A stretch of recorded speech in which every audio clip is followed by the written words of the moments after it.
நம்ம ஜெயிக்கிறோமா தோக்குறோமாங்கிறது முக்கியம் இல்லை நண்பா, கடைசி வரைக்கும் முயற்சி பண்ணமாங்கிறதா முக்கியம். இன்னும் சிம்பிளாக சொல்லணும்னா, தோத்தாலும் ஜெயிச்சாலும்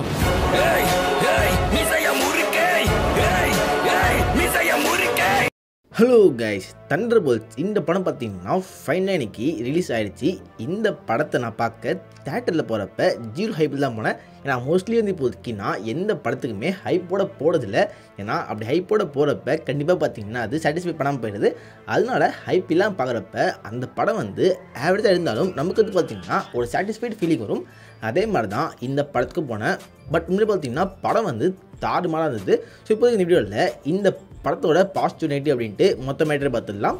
ஃபஸ்ட்டு வந்து பார்த்திங்கன்னா இந்த படத்தோட மிகப்பெரிய பாசிட்டிவ் பாயிண்ட்டே இதில் இருக்க ஏகப்பட்ட ஆக்டர் அண்ட் ஆக்டர்ஸ் தான். அதுலேயே மெயினாக நம்ம ஃப்ளாரன்ஸ் பக்கம், அதுக்கடுத்து டேவிட் ஆர்பரும் அவங்க ரோலை வந்து பக்காவாக பண்ணியிருக்காங்க. இது வந்து என்னதான் ஒரு டீம் அப் மூவியாக இருந்தாலும் இந்த ஃபுல் ஸ்டோரியுமே நம்ம எலினா இருக்காங்களே அவங்கள ஃபாலோ பண்ண தான் நடக்கிற மாதிரி இருக்கும். ஸ்டார்டிங்கே பார்த்திங்கன்னா அவங்ககிட்ட இருந்து ஆரம்பிக்கும். அவங்க தான் பார்த்திங்கன்னா இப்போதைக்கு அவங்களோட சிஸ்டர் இழந்திருக்காங்க. இழந்து தனிமையில் இருக்கிறப்ப ஏகப்பட்ட மிஷின்லாம் பண்ணுவாங்க. அப்படியே பார்த்திங்கன்னா அவங்க தான் வந்து அந்த ஸ்டோரி நரேட் பண்ணி அப்படியே வந்து மோஸ்ட்லி வந்து இது அவங்களோட சோலோ ஃபிலிம் தான். அப்படியே பார்த்திங்கன்னா அவங்க கூட வந்து நிறைய ஹீரோஸ் இருக்காங்க. அவள் தான் பார்த்திங்கன்னா சிம்பிள். அதில் இன்னொரு பக்கம் நம்ம டேவிட் ஆர்பர், அவர் தான் பார்த்திங்கன்னா ரெட் கார்டினாக இருக்கார். ரெட் கார்டினா ஆல்ரெடி பிளாக் விடோ படத்துலேயே அவர் பட்டையை கிளப்பியிருப்பார். இன்னும் பார்த்திங்கன்னா அந்த கேரக்டர் செம ஹியூமரோட, அதே மாதிரி ஆக்ஷன் எல்லாமே பார்த்திங்கன்னா பக்கா பண்ணுற மாதிரி தான் அந்த படத்தில் இருந்திருக்கும். அதே மாதிரி தான் இந்த படத்துலையுமே அவர் ரோல் வந்து பார்த்திங்கன்னா பக்கவாக இருக்குது. அதுக்கேற்ற மாதிரியே அந்த ஆக்டரும் வந்து அந்த ரோலை பிடிச்சி பெஞ்சிருந்தார். இதே தான் நம்ம ஜான் வாக்கர், அதுக்கடுத்து பக்கி, அப்புறம் கோஸ்ட்டு, டாஸ்க் மாஸ்டர் அப்படின்ட்டு பல பேர் இருக்காங்க. இந்த டாஸ்க் மாஸ்டருக்கு என்ன நடக்கும் அப்படின்ட்டு பல மேட்டர் கண்டிப்பாக பல பேருக்கு தெரிஞ்சிருக்கும். ஏன்னா ட்ரெயிலர்லேயே பார்த்திங்கன்னா பல ஷாட் வந்து அவங்க இருக்க மாட்டாங்க. ஸ்டார்டிங்லேயே அவங்க கதை முடிஞ்சிடும். அதனால அவங்கள மட்டும் கணக்கு எடுக்க வேணாம். மற்றபடி பார்த்திங்கன்னா எல்லா ஆக்டர் அண்ட் ஆக்ட்ரஸும் அவங்க ரோலை வந்து பக்காவாக பண்ணியிருந்தாங்க. அதுலேயும் முக்கியமாக சென்ட்ரி ரோல் ப்ளே பண்ண இந்த ஆக்டர் இருக்கார்ல, அவர் ரோல் பார்த்திங்கன்னா அவர் ரொம்ப ரொம்ப பக்காவாக சூப்பராக பண்ணியிருந்தார். இப்போதைக்கு பார்த்திங்கன்னா சென்ட்ரி அப்படிங்கிற கேரக்டரே ஒரு மண்டக்குள்ளார பிடிச்சவன் தான். அதாவது அவனுக்குள்ள வாய்ட் அப்படிங்கிற இன்னொருத்தனும் இருக்கான். இப்போதைக்கு பார்த்திங்கன்னா இந்த கேரக்டர் ஸ்டார்டிங்கில் இன்ட்ரடியூஸ் பண்ணுறப்ப பாப் அப்படிங்கிற ஒரு நார்மல் கேரக்டராக இருப்பார். படத்தோட எண்டிங்கு கொஞ்சம் முன்னாடி தான் பார்த்திங்கன்னா அவர் சென்ட்ரியாக மாறுவார். அதுவே பார்த்திங்கன்னா அந்த கேரக்டருக்கு ஒரு பயங்கரமான டிரான்ஸ்ஃபர்மேஷன் இருக்கும். அதுக்கடுத்து பார்த்திங்கன்னா திரும்ப அவர் வாய்டாக மாறுவார். இந்த மாதிரி பார்த்திங்கன்னா அவருக்கு மொத்தம் 3 ரோல் மாதிரி இருக்கும். இந்த இடத்துல பார்த்திங்கன்னா அந்த மனுஷன் வந்து பக்காவாக நடிச்சிருந்தார். அதுலேயே வந்து அவர் சென்ட்ரியாக மாறி அவரோட எவ்வளோ சூப்பர் பவர் அப்படிங்கிற அந்த மேட்ரை அவர் உணர்கிற அந்த ஃபீல் இருக்கும்ல, அந்த இடத்துல பார்த்திங்கன்னா அவர் ஆக்டிங் பார்க்குறப்ப அப்படியே பாய்ஸில் இருக்க ஹோம்லேண்டரை பார்த்த மாதிரி இருக்குது. எனக்கு மட்டும் தான் அப்படி இருந்துச்சான்னு தெரில. எப்படி பார்த்திங்கன்னா இந்த ரோலுக்கு ஹோம்லேண்டரை பார்த்து அவர் ரெஃபரன்ஸ் எடுத்து நினைக்கிறேன். அதுவும் பார்த்திங்கன்னா பக்காவாக தான் இருந்துச்சு. அதுக்கடுத்து படத்தில் மோஸ்ட்லி பார்த்திங்கன்னா இந்த விஎஃப்எக்ஸ்லாம் சொதப்புற மாதிரி அதெல்லாம் பெருசாக எதுவும் பண்ணல. இந்த படத்தில் அவங்க சில மேட்டரை வந்து ப்ராக்டிக்கலும் பண்ணியிருப்பாங்க. படத்தோட starting sequence world second tallest பில்டிங்லேருந்து நம்ம எலினா வந்து ஜம்ப் பண்ணுற மாதிரி தான் ஒரு சீன் இருக்கும். அதெல்லாம் பார்த்திங்கன்னா அவங்க வந்து டூப் போடாமல் ரியலாக பண்ணியிருந்தாங்க. அதுக்கான மெயின் சீன்லாம் பார்த்திங்கன்னா அவங்க ஆல்ரெடி ரிலீஸ் பண்ணியிருந்தாங்க. அந்த மாதிரி வந்து இந்த படத்துக்கு சில பல ப்ராக்டிக்கல் எஃபெக்டை போட்டு அதுவும் அவங்க சூப்பராகவே பண்ணியிருந்திருக்காங்க. அதுக்கடுத்து இந்த படத்தோட ஸ்டோரி பற்றி வந்திங்கன்னா ஸ்டோரி வந்து பார்த்திங்கன்னா ரொம்பவே சிம்பிள் தான். இப்போதைக்கு வந்து ஒரு ஹாக்ஸ் அப்படிங்கிற ஒரு குரூப் இருக்குது. அவங்க வந்து பார்த்திங்கன்னா ஹியூமன்ஸை வச்சு ஏகப்பட்ட எக்ஸ்பிளைன் பண்ணுறாங்க. இது எல்லாமே வந்து வேலண்டியன் இருக்காங்களே அவங்க தலைமையில் நடக்குது. இப்போதைக்கு பார்த்திங்கன்னா அவங்க வந்து அந்த எக்ஸ்பெரிமெண்ட் பண்ண அந்த இடத்தோட ஒவ்வொரு எவிடன்ஸ் இருக்கும்ல, அந்த எவிடன்ஸ்லாம் பார்த்திங்கன்னா இந்த தண்டர்போல்ட்ஸ் மெம்பரில் இருக்க நம்ம எலினா, அப்புறம் John Walker, ghost, task master அப்படின்ட்டு 4 பேரையுமே தனித்தனியாக வச்சு அந்த எவிடன்ஸை அவங்க கொஞ்சம் அழிச்சிட்டு இருக்காங்க. இப்போதைக்கு மொத்த எவிடன்ஸும் காலி ஆகிடுச்சு. இப்போ ஃபைனலாக இருக்க ஒரே எவிடன்ஸ் பார்த்திங்கன்னா அந்த அழித்த 4 பேர் தான். இப்போதைக்கு அவங்க எல்லாருமே பார்த்திங்கன்னா ஒரு ரூமில் தனித்தனியாக வந்து ஒரு மிஷின் சொல்லி அனுப்பிட்டு அந்த இடத்துல அவங்க 4 பேரையுமே எடி சாம்பிள் பண்ண பிளான் பண்ணுறாங்க. இப்போதைக்கு இதை தெரிஞ்சுக்கிட்ட இந்த 4 பேர் வந்து எப்படி அவங்க தப்பிக்கிறாங்க. அப்புறமா அந்த இடத்துல எக்ஸ்பிளைன் பண்ண அந்த ஒரு ஹியூமன் தான் நம்ம சென்ட்ரி. இப்போதைக்கு அவன் பவர் அவக்கேன் ஆனதுக்கப்புறமா அவன் என்ன பண்ணுறான், ஃபைனலாக பார்த்திங்கன்னா அவனை எப்படி அவங்க தடுக்கிறாங்க. இதுதான் பார்த்திங்கன்னா பேசிக் பிளாட். இந்த பேசிக் பிளாட் வந்து அவங்க நல்லாவே எடுத்திருந்தாங்க. படம் வந்து 2 hours மேலே இருக்கும். எந்த இடத்துலையும் பெருசாக போரே அடிக்கலை. அப்படியே பார்த்திங்கன்னா உட்காந்து பார்க்குறப்ப 2 ஹவருமே வந்து சூப்பராக விறுவிறுன்னு போச்சு. நிறைய இடத்துல ஏகப்பட்ட ஆக்ஷன் சீக்வன்ஸ்லாம் வந்து அவ்வளோ சூப்பராக பண்ணியிருந்தாங்க. அதில் மெயினாக குறிப்பாக சொல்லணும் அப்படின்னா இந்த படத்தை தேட்டரில் பார்க்குறப்ப 2 ஆக்ஷன் சீன் வந்து ரொம்பவே சூப்பராக இருந்துச்சு.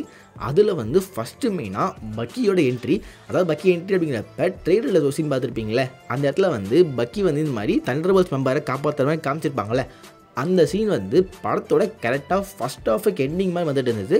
உண்மையிலே பார்த்தீங்கன்னா அந்த சீன் வந்து வேறு லெவலில் இருக்குது. அந்த இடத்துல அப்படியே பக்கியை காட்டுறப்ப திரை தீ பிடிக்க மாட்டேங்கிற அந்த ஒரு பாட்டை போட்டு விட்டா அதுக்கு அவ்வளோ சூப்பராக இருக்கும். அந்தளவுக்கு பார்த்தீங்கன்னா அந்த சீன் வந்து பயங்கரமாக பண்ணியிருந்தாங்க.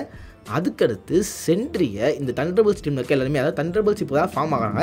அவங்க ஃபார்ம் ஆன உடனே அவங்க ஃபஸ்ட்டு சண்டை போடுற ஒரு மிகப்பெரிய எனிமியே சென்ட்ரி தான். அந்த ஃபைட் வந்து பயங்கரமாக இருந்துச்சு. அந்த இடத்துல பார்த்தீங்கன்னா சென்ட்ரி வந்து எவ்வளோ ஓவர் பவர் அப்படிங்கிற அந்த மேட்டரை அப்படி காமிச்சிருந்தாங்க. இந்த 2 சீனுமே இந்த படத்தை பார்க்குறப்ப எனக்கு ரொம்பவே ஃபேவரட்டாக மாறின சீன். இந்த மாதிரி இந்த படத்தை நீங்கள் பார்த்துருந்தா உங்களுக்கு ஃபேவரட்டாக மாறின சீன் இருந்தால் கமெண்ட்டில் போடுங்க. அதுக்கடுத்து இந்த படத்தில் எவ்வளோக்கு எவ்வளோ ஆக்ஷன் இருக்கோ அதுக்கேற்ற அளவுக்கு ஹியூமரும் பார்த்திங்கன்னா அதிகமாக இருக்குது. ஹியூமர் பண்ணுற மெயின் கேரக்டர் ரெட் கார்டியன் தான். ஆல்ரெடி சொன்ன மாதிரி தான் ரெட் கார்டியன் அவங்க ஆக்ஷனுக்கு யூஸ் பண்ணியிருக்காங்க, ஹியூமருக்கு யூஸ் பண்ணியிருக்காங்க. அந்த மாதிரி அவர் வச்சு பண்ணுற ஏகப்பட்ட சீக்வன்ஸ் வந்து சூப்பராக ஒர்க்காக இருக்குது. பல மேட்ரு பார்த்திங்கன்னா நம்ம சிரித்து என்ஜாய் பண்ணுற மாதிரி இருந்துச்சு. அதுவே பார்த்திங்கன்னா இன்னொரு மிகப்பெரிய பாசிட்டிவ் பாயிண்ட் தான். ஏன்னா பார்த்தீங்கன்னா மார்வலில் மோஸ்ட்லி வந்து காமெடிலாம் கிரிஞ்சுன்னு சொல்லுவாங்களே, அந்த மாதிரிலாம் வந்து எனக்கு மோஸ்ட்லி கிரிஞ்சாக ஃபீல் ஆகலை. சில பேருக்கு பார்த்தீங்கன்னா சில இடத்துல கிரிஞ்சாக ஃபீல் ஆகலாம். பட் பல இடத்துல பார்த்தீங்கன்னா அவர் பண்ணுற ஜோக்கெலாம் வந்து நம்ம வாய் விட்டு சிரித்து என்ஜாய் பண்ணுற மாதிரி இருந்துச்சு. இந்த மாதிரி ஹியூமர்லாம் உள்ளதாக இருந்தாலும் அந்த ஹியூமரை பார்த்தீங்கன்னா எமோஷன் சீனில் வச்சு அந்த இடத்துல எமோஷனை ரூயின் பண்ணுற மாதிரி சீன்லாம் பார்த்தீங்கன்னா மோஸ்ட்லி இல்லை. அதுவும் வந்து இந்த படத்துக்கு ஒரு மிகப்பெரிய பாசிட்டிவ் பாயிண்ட் தான். அந்த படத்தை நீங்கள் பார்த்து முடிச்சதுக்கப்புறமா இந்த படத்துக்கு மொத்தமாக 2 போஸ்ட் கிரெடிட் சீன் இருக்குது. அந்த 2 போஸ்ட் கிரெடிட் சீனை மறக்காமல் பார்த்துட்டு வந்தாங்க. மிட் கிரெடிட் சீன் பார்த்தீங்கன்னா கொஞ்சம் வந்து ஆவரேஜ் தான். அதாவது வழக்கம் போல் பார்த்தீங்கன்னா மொக்கையாக வச்சுருப்பாங்க. பட் போஸ்ட் கிரெடிட் சீன் வந்து வெயிட் பண்ணுறதுக்கு ஒர்த்து அப்படிங்கிற மாதிரி ஒரு தரமான போஸ்ட் கிரெடிட்ஸோட அப்படியே பார்த்தீங்கன்னா முடிச்சிருப்பாங்க.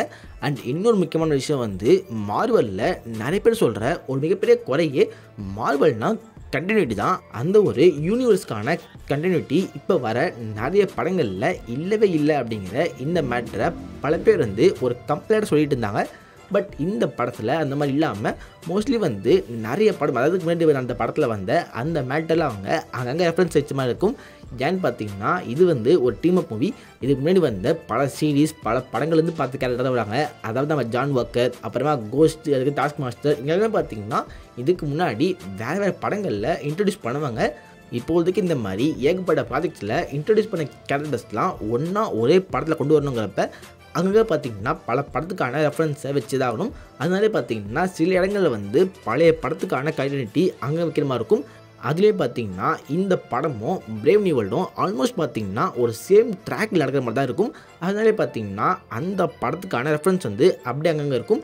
அதனாலே பார்த்திங்கன்னா நம்ம வந்து ஒரு தனி படத்துக்கு வரல, ஒரு MCU படத்துக்கு தான் வந்திருக்கோம் அப்படிங்கிற அந்த மேட்டரை அங்கங்கே ரெஜிஸ்டர் பண்ணுற மாதிரி அதுவும் இருந்துச்சு.